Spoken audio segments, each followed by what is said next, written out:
આગળ આપણે વાત કરીએ તો ધાર્મિક ઓળખાણ કરી અને પ્રવાસીઓની હત્યાના વિરોધમાં ગુજરાતભરમાં રોષ ભભૂકી ઉઠ્યો છે। જમ્મુ કાશ્મીરમાં આતંકી હુમલાના વિરોધમાં આવેદનપત્ર આપવામાં આવ્યું છે અને પાલનપુર કલેક્ટર કચેરીએ બજરંગ દળ દ્વારા આક્રોશ સાથે આવેદનપત્ર અપાયું છે। આપણે વાત કરીએ તો હુમલો કરનારા આતંકીઓને ઝડપી અને કઠોર કાર્યવાહી કરવા માટે માંગણી કરવામાં આવી છે। જમ્મુમાં જતા પ્રવાસીઓની સુરક્ષા વધારવા માટે પણ યોગ્ય પગલાં લેવા માટે માંગણી કરવામાં આવી છે।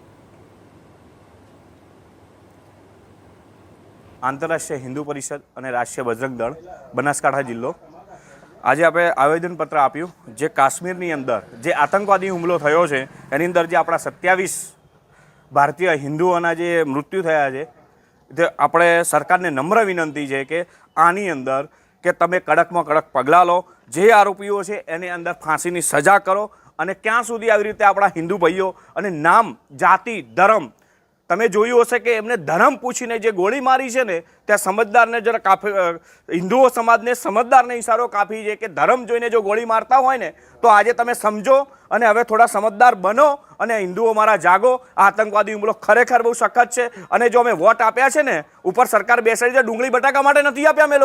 અમે લોકોએ આનો ઝડપાતોડ જવાબ આપવા માટે તમને વોટ આપીને બેસાડ્યા છે। તો અમે નમ્ર વિનંતી છે સરકારને કે આના પર કડકમાં કડક કાર્યવાહી કરે અને સરકાર આ લોકોને ફાંસીની સજા આપે।